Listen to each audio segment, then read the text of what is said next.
nakolekta nga basura ginareklamo sa pila ka residente sa Bacolod City. Yari nagaratsada nga balita. Halos nalaksam sang tinumpok nga mga basura ang sidewalk sa Barangay Tango, Bacolod City.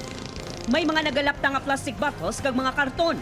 Magluwas nga mahigko lang tawon. Hindi magwantahan sa mga nagalabay ang nahaklo nga baho. Siyempre, number one, nga waiting seat pa ni. Ang tao nga nag-standby, di gaulat sa salakyan, siyempre maklo ginila. Sinimana nga wala na kolekta ang mga basura. Mas nagadamo inisunod sa mga residente, bangod may mga nagahaboy pagid. Dili sa amon bala ma'am, tungod nga highway, bisa damo si nagalabay nga pagkakita nila nga binabutangan basura, ginawigit na nila.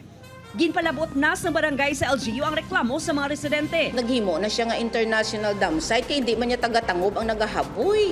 Ang mangyapon sa lawayon gidya bisan babantayan kung taski kami. Wala pa sang payag ang Benro sang ginpakigangutan sa news team. Apang sunod sa Heads and Committee on Environment, imbestigaran nila ang reklamo. Number one, kasunod, tagit pinayara kita yung pang disiplin na halabuyan sa basura. Hindi lang kay anytime, pwede ka kahaboy.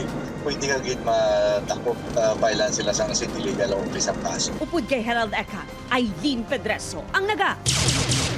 Ratsada!